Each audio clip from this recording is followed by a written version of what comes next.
வணக்கம் and welcome to Abbe's delicacy. இன்றைக்கி அபிஸ் டெலிகசியில் நம்ம பார்க்க போகிறது ஒரு ஈஸி அண்ட் குயிக் பிரேக்ஃபாஸ்ட், ரொம்பவே ஹெல்த்தியான பிரேக்ஃபாஸ்ட், தட்டை இட்லி எப்படி செய்கிறதுன்னு பார்க்கலாம்.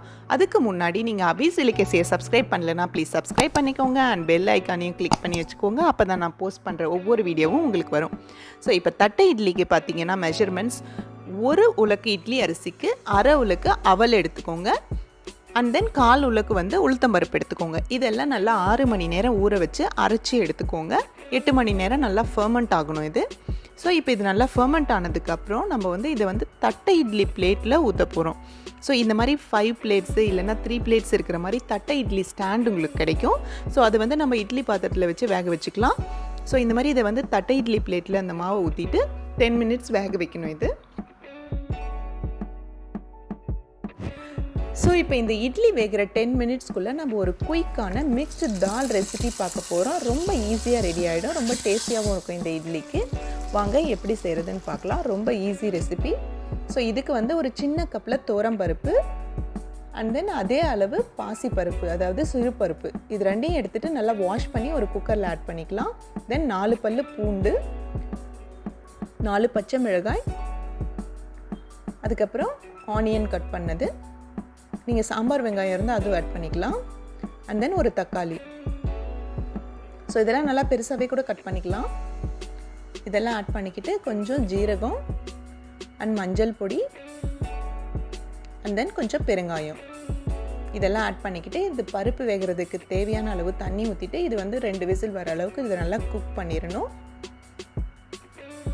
இது நல்லா பருப்பு குக் ஆனதுக்கப்புறம் உப்பு ஆட் பண்ணிக்கிட்டு இதை நல்லா கிரைண்ட் பண்ணிக்கலாம். மத்திலும் கரைஞ்சிக்கலாம். நான் பிளெண்டரில் பண்ணேன், ரொம்ப குயிக்காக ஆகிடும்ட்டு.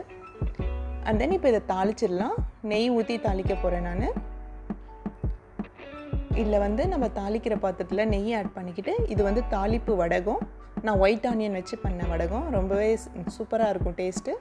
இது சீக்கிரம் கருப்பாகாது. அண்ட் தென் கருவேப்பிலை இதில் ஆட் பண்ணி நல்லா தாளிச்சிட்டு ஸோ இப்போ நம்ம தால் ஆட் பண்ணிக்கலாம். இந்த தால் எவ்வளோ திக்னஸ் வேணுமோ அதுக்கேற்ற அளவுக்கு நம்ம தண்ணி ஊற்றிக்கலாம். ஸோ இப்போ பாருங்கள், நம்ம இட்லி சூப்பராக ரெடி ஆகிடுச்சு. அது இந்த மாதிரி ஒரு டம்ளரில் நடுவில் இந்த மாதிரி ஓட்டை போட்டு நான் இதை எடுத்துட்டேன் இந்த பீஸை. பிகாஸ் இந்த சென்டரில் இந்த மாதிரி கிரேவி ஊற்றி கொடுத்தா எங்கள் குட்டி பாப்பாவுக்கு ரொம்ப இன்ட்ரெஸ்டிங்காக இருக்கும் சாப்பிட்றதுக்கு. ஸோ அதனால் அந்த மாதிரி பண்ணேன்.